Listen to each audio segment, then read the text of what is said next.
So yeah, dipping into the roots of movie Kaiju.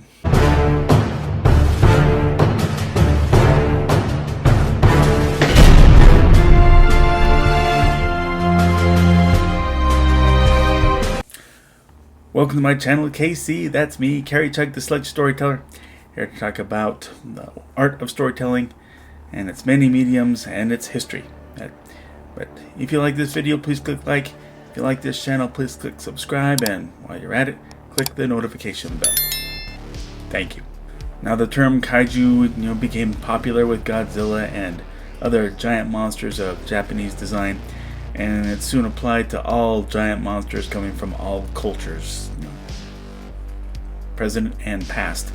But let me emphasize that I limited kaiju in my chosen category to depictions of such against human beings, or kaiju versus kaiju. And with that frame of mind, I'm dipping into qualifying movie monsters of the silent era, and since these all predate 1929, they're all in public domain. But let's start with the filmmaker who, as I've covered in previous video, seems to have made the first of everything: Georges Méliès. So in Conquest of the Pole, you've got a group effort building toward putting things toward getting out for an expedition to the North Pole. A lot of antics occur in the process, including a part that doesn't age well at all, where women representing the suffrage movement are lampooned as they are pushed back from being involved in the journey. After a big showcase of proposed vehicles, they launch amid a strange display of all kinds of aircraft before running into a qualifying but not significant kaiju in the giant flying scorpion. But then, after we see the explorers arrive, they encounter the star kaiju of the movie, a snow giant. The whole concept of a giant monster was a new and experimental one, so I guess the whole idea of this giant smoking a pipe as it emerges can be forgiven. It's mean enough to grab hold of men and swallow one, only to be fired upon enough to be forced to throw him up. Ultimately, man-made firepower prevails, but I have to give Méliès credit. He manages to make the giant show a wide range of arm, head, and mouth movement to effectively give it an illustration of life and also of menace. So 2 years later, we get The Primitive Man, a movie about warring factions of cavemen, directed by D.W. Griffith. I've always been hesitant about grouping dinosaurs under kaiju. They kind of have their own thing. But these two dinosaurs are generic enough not to be categorized under any well-known dinosaur species, so the look and feel is right. Now, going to school, I remember the enjoyment I had in both English and German class reading the adventures of Siegfried, or it's also known as Sigurd. But Die Nibelungen, that part of the title refers to the society of dwarves in the story. In this case, the movie, Die Nibelungen Siegfried. The core story is about Siegfried climbing the royalty ladder, laced with his war stories, the first of which is his battle against the dragon, never named in the movie, but in German folklore, this dragon's name is Fafnir. The scene here leaves you either using your imagination to fill some gaps, believing that the dragon had a hoard of gold previously stolen from the kingdom, or had previously killed several peasants. Otherwise, you're left believing that Siegfried is a cruel murderer on a dragon who barely seems like any kind of threat at all on screen, only with its fiery breath being that kind of threat.